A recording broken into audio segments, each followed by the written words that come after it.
కోల్కతాలో జరిగిన సంఘటనపై ఇక్కడ చూస్తున్నాం. Andhra Pradesh medical laboratory technical association ఆధ్వర్యంలో ఈరోజు అనంతపురం ప్రభుత్వ ఆసుపత్రి నుంచి కూడా ధర్నా నిర్వహిస్తున్నారు. వీరిని అడిగి తెలుసుకుందాం. వీళ్ళ సంఘీభావం కూడా జూనియర్ డాక్టర్స్కి ఈ సంఘటన పైన ఇలాంటి సంఘటనలు పునరావృతం కాకూడదంటూ కూడా వీరు కూడా గొంతెత్తి నినదిస్తున్నారు.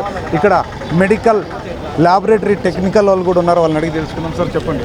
నా పేరు శ్రీధర్ బాబు, జిల్లా అధ్యక్షులు.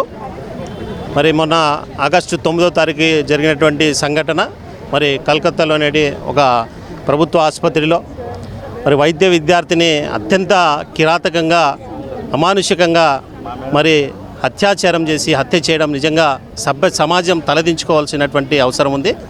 మరి భారతదేశంలో మరి ఇలాంటి సంఘటనలు ఇంకా జరుగుతున్నాయంటే నిజంగా సభ్య సమాజం కానీ ఈనాడు పార్టీలుగా ఉన్నటువంటి ప్రతిపక్ష పార్టీలు కావచ్చు, మరి అధికార పక్షాలు కావచ్చు, సిగ్గుతో తలదించుకోవాల్సినటువంటి అవసరం ఉంది. మరి వైద్యులపైన మరి మా నడిబొడ్డులో ఉన్నటువంటి ఆసుపత్రులపైన ఈ విధంగా దాడులు చేయడం ఎంతవరకు సమంజనం? అయితే మరి ఇది జరిగింది తదనంతరం కూడా మరి దాదాపు 1000 మంది వచ్చి ఆసుపత్రి పైన దాడి చేసి మరి ప్రభుత్వాలు ఏం చేస్తున్నాయి, ప్రభుత్వాలు పోలీస్ వ్యవస్థ ఏం చేస్తుంది, న్యాయ వ్యవస్థ ఏం చేస్తుంది అని చెప్పేసి ఒకసారి ఆత్మపరిశీలన చేసుకోవాల్సినటువంటి అవసరం ఉంది. అక్కడ ఉన్నటువంటి పాలిస్తున్నటువంటి రాష్ట్రాలు మరి ఇంత జరుగుతూ ఉన్నా కూడా మరి ఈరోజు కూడా వాళ్ళని దోషుల్ని పట్టుకోకుండా ఇంకా కాలయాపన చేయడం జరుగుతుంది. ఇది ఎంతవరకు సమంజనం? వాళ్ళని ఖచ్చితంగా కఠిన కారాగార శిక్ష వేయాలా.